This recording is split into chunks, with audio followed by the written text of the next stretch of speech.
तो दोस्तों हम पहुंच चुके हैं गेट नंबर 4 प्रगति भवन बुक फेयर में और यहां से एंट्री लेते हैं। अच्छी खासी भीड़ है। नहीं मैडम नहीं चाहिए नहीं।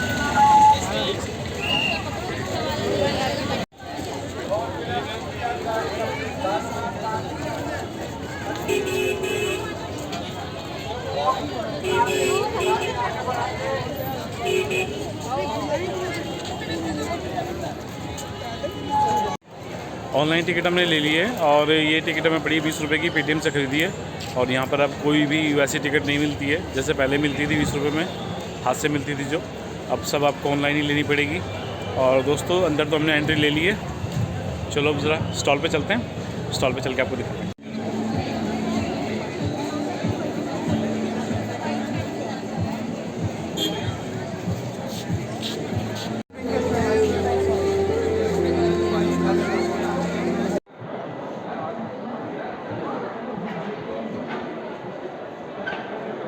काफ़ी चहल पहल है, लोग काफ़ी ज़्यादा हैं इस बार और कल बुक फेयर ख़त्म होने वाला है। आज 4 तारीख है दोस्तों, तो बुक फेयर के अंदर चलते हैं, ज़रा देखते हैं आगे एक्सप्लोर करके क्या क्या निकलता है। Parliament library present books, very good.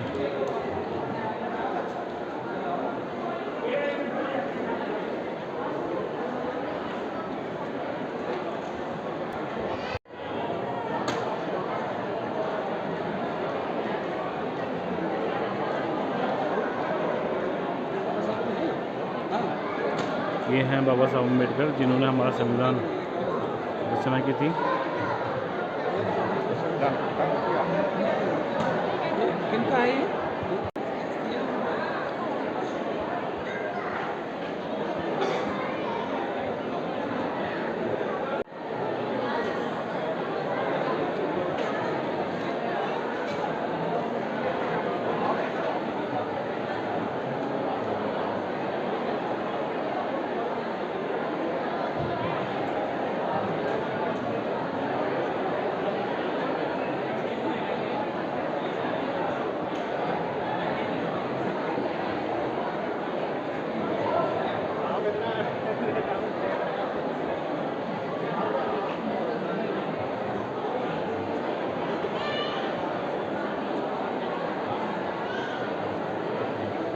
ये पूरा का पूरा कॉलम जो लगाया गया है यहाँ पे, ये संविधान के लिए लगाया गया है कि संविधान असेंबली में कौन कौन लोग थे, कब ये बना था, कैसे ये बना था, सब इसके बारे में पूरी जानकारी यहाँ पे है दोस्तों।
आजकल के युवा लोगों ने किताबें पढ़ना लगभग बंद सा कर दिया है, लेकिन कुछ समय पहले की बात है जब स्मार्टफ़ोन आए ही थे तब तक भी काफ़ी किताबों का चलन था। लेकिन स्मार्टफ़ोन आने के बाद किताबें सर्च करना बड़ा आसान हो गया था।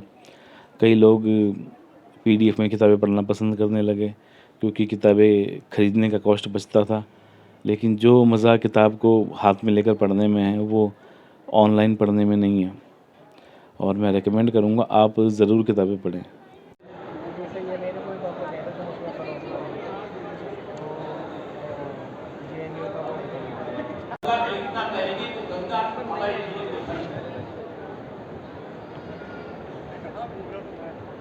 मेरा निवेदन देवदेव जी से है कि आपने जो पुस्तक लिखी है ये लाखों लोगों तक पहुँचे, करोड़ों तक पहुँचे, पूरी दुनिया में पहुँचे। इसके लिए इस पुस्तक का डिजिटल संस्करण आपको निकालना चाहिए। आज दुनिया भर में पहुँचने के लिए डिजिटल माध्यम बहुत अच्छा है। गंगा को नई पीढ़ी से जोड़े, उसके लिए जन आंदोलन की जरूरत है। गांव-गांव, शहर-शहर, जब तक ये भावना लोगों के अंदर नहीं आएगी कि गंगा के अंदर कुछ भी डालना पाप की श्रेणी में है। गंगा का एक नया रूप ये सेब का आज के एक मिनट रुकना भी हमने देखा। हम लोग विश्वकांत जी चर्चा कर रहे हैं। यहाँ पर दोस्तों आपको हर तरह का लिटरेचर मिलेगा, हर तरह की कला की बुक मिलेगी। शायद ही कोई ऐसा विषय हो जो यहाँ पर किताबों के रूप में ना हो। बाकी आपको हर तरह की किताबें यहाँ पर मिलेंगी। बहुत अच्छे अच्छे स्टॉल लगा रखे हैं यहाँ पे। ये जूलॉजी का स्टॉल है और उसके बाद मज़हब पर किताबें मिलेंगी आपको। अहमदिया मुस्लिम कम्युनिटी दिल्ली, इनका भी एक स्टॉल था यहाँ पर। और भी कई तरह के स्टॉल थे यहाँ पर मुस्लिमों की किताबों के लिए। बाकी देखिए इन किताबों को।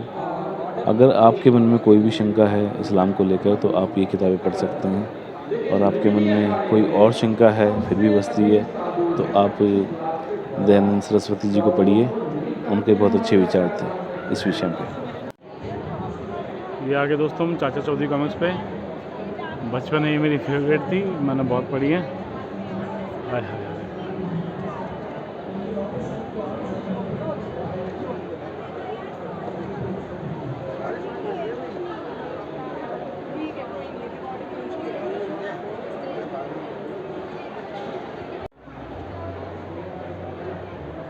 Billu games, very good.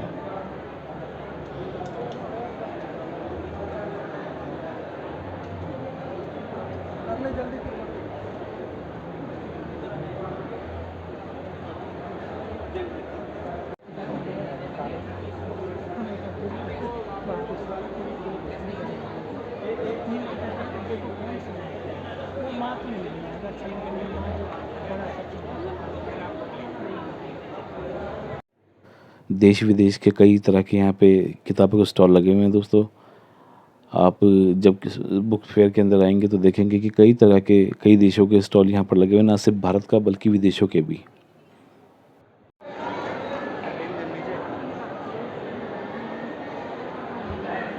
मैं हूँ लेखक, मैं करता हूँ पुस्तकें ताकि पढ़ सकूँ, समझ सकूँ, पुस्तकालय में।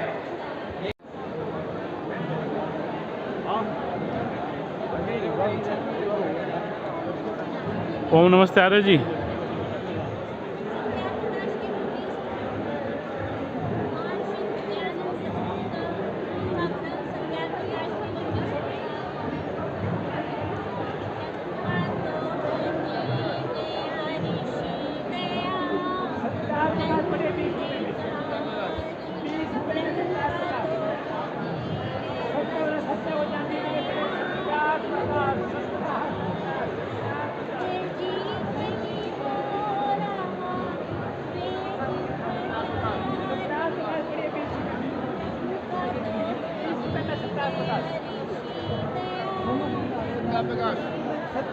केवल 20 रुपए में सत्याग्रह।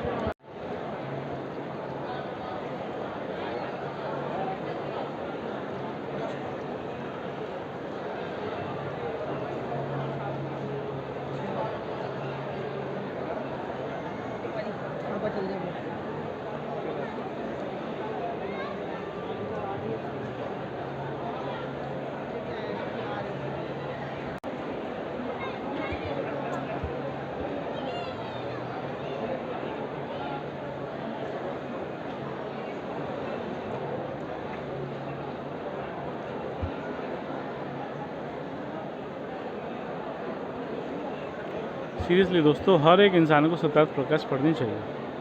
वो पढ़नी इसलिए चाहिए क्योंकि कई तरह की जो भ्रांतियाँ हमारे समाज के अंदर फैली हुई हैं उनको सत्यार्थ प्रकाश दूर करता है। हालांकि मैं सत्यार्थ प्रकाश के कुछ 10-20% विचारों से अभी तक सहमत नहीं हूँ, लेकिन फिर भी काफ़ी हद तक मैं इनसे सहमत हूँ।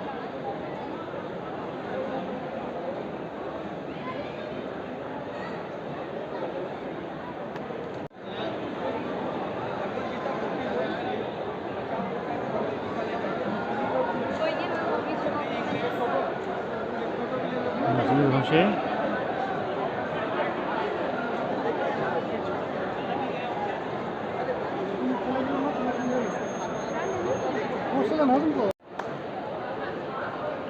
सारी बच्चों की किताबें, अल्फ़ाबेट्स वगैरह, न्यूमेरिक सब कुछ है यहाँ पे। किताबें नहीं मिलती।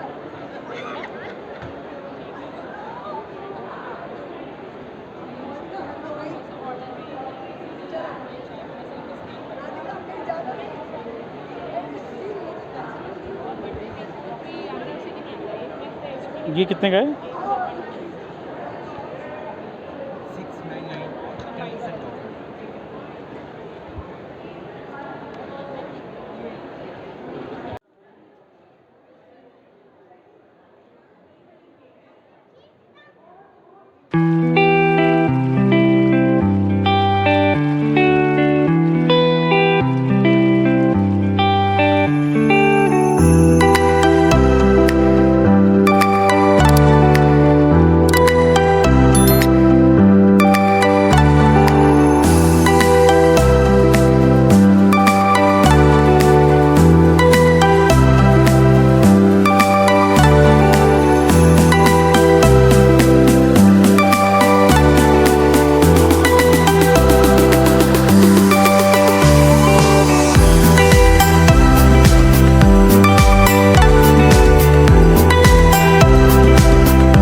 एक छोटी सी रामचरितमानस है दोस्तों, और इसका मूल्य है 70 रुपये। मूल गुटका इसका आकार है।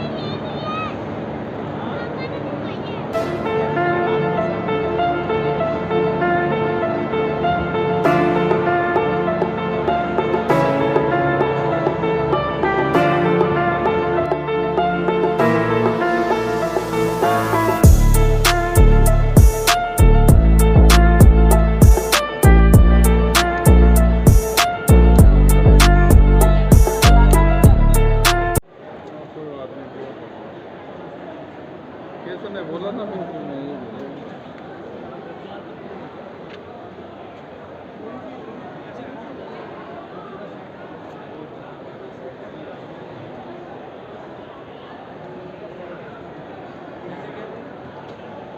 बढ़िया छा रहे हैं बाबा जी।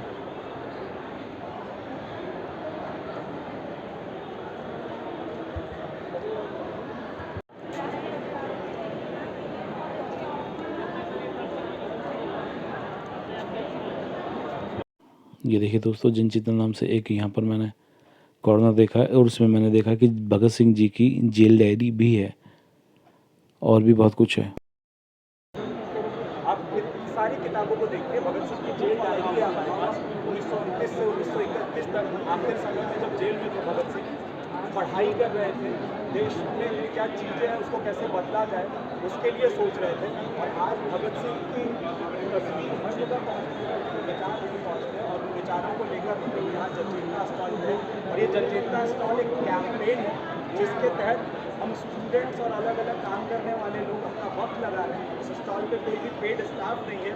और आज आने वाले कुछ ही दिनों में 23 मार्च जिस दिन भगत सिंह सुखदेव राजगुरु को फांसी के फंदे पर चढ़ाया जाता है, उस मौके पर भी हम लोग पूरी दिल्ली में पैदल घूम घूम कर हर दिन 12 मार्च से 14 अप्रैल तक।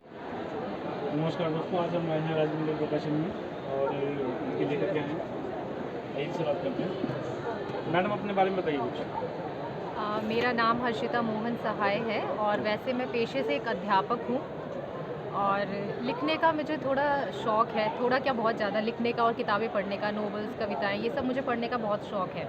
तो बस वही शौक़ को धीरे धीरे आगे बढ़ाया, जब पढ़ा, कुछ लिखा, बस वही उसी का नतीजा है ये किताब, जिसमें ये कविताएँ हैं। इसमें बेसिकली कविताएँ हैं, प्रेम की कविताएँ हैं, वियोग की कुछ कविताएँ हैं, इस तरीके से इसमें कविताएँ हैं।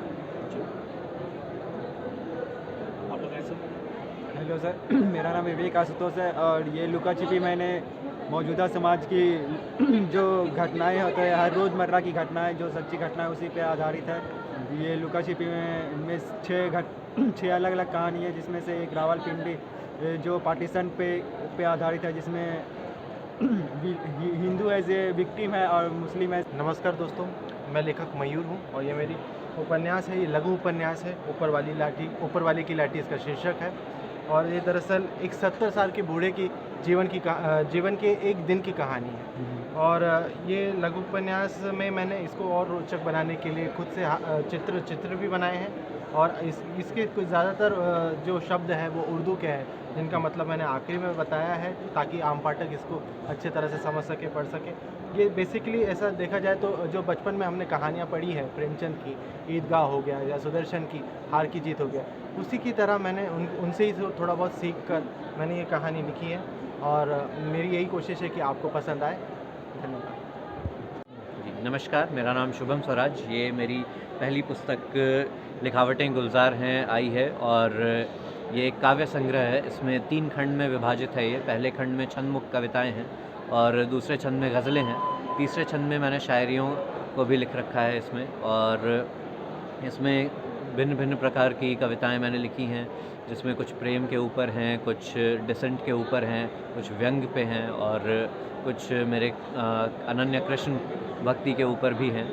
और मैं इससे यही संदेश देना चाहता हूँ कि इंसान को पढ़ते रहना चाहिए और अगर आप अच्छा पढ़ेंगे तो आप अच्छा लिख सकेंगे।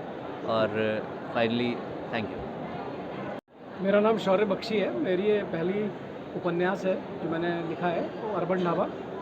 और ये उपन्यास बेसिकली आजकल के जो युवा युवती हैं, वो लोग जिस हिसाब से अपनी लाइफ में चैलेंजेस फेस करते हैं अपनी कॉर्पोरेट लाइफ में और इंजीनियरिंग लाइफ में, वो सब का सही जैसे कहते हैं ना चित्रण, मतलब किस तरह से वो इन चैलेंजेसों के थ्रू गुजरते हैं और कैसे उनको हैंडल करते हैं अपने लाइफ में, उसका इसमें पूरा चित्रण किया गया है। और कहानी जो है बहुत ही मतलब ज़िंदगी कई पहलुओं को टटोलती है, जैसे कि लाइक आप अपने ड्रीम्स को किस तरीके से परस्यू करें, आप अपनी लव लाइफ को कैसे अप्रोच करें, तो कई सारे इसमें मतलब फ्लेवर्स हैं। धन्यवाद। ये मेरी किताब है अक्स, ये मेरी दूसरी किताब है और जीवन के कुछ मायने समझाती है। लॉकडाउन में लिखी गई है तो काफ़ी समय मिला अपने पास्ट के बारे में सोचने का, अपने फ्यूचर के बारे में सोचने का। तो ऐसी कुछ लाइनें हैं जो हम पढ़ेंगे तो आपके मतलब दिल को छू के जाएंगी। अक्स जो टाइटल है उसके हिसाब से ये बुक लिखी गई है, तो इसको प्लीज़ ज़रूर पढ़िएगा और मुझे फीडबैक भी दीजिएगा कैसी लगी आपको। Thank you.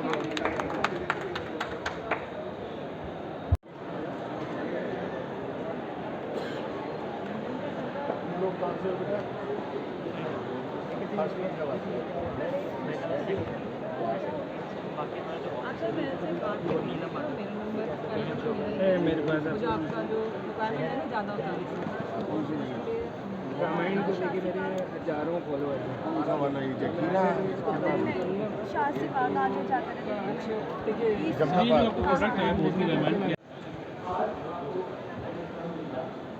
ये देखो दोस्तों, रात हो चुकी है और अब यहाँ से निकलने का समय आता जा रहा है। 8 बजे ये सब बंद हो जाएगा।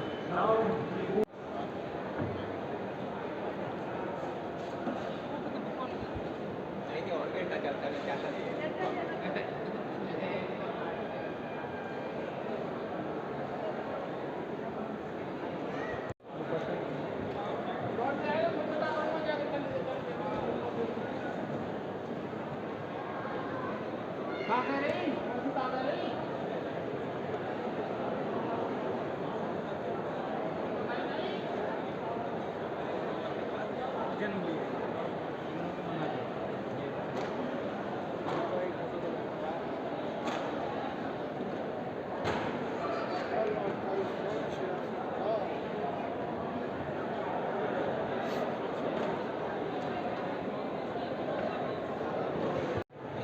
दोस्तों सारा बुक फेयर घूम लिया है, अब विदा लेते हैं और मिलते हैं किसी दूसरे ब्लॉग के अंदर। तब तक के लिए गुड बाय। और लाइक, सब्सक्राइब एंड कमेंट करना ना भूलें लव एक्स इंडिया में। मैं हूं आपका दोस्त दीपक चावला। Good bye.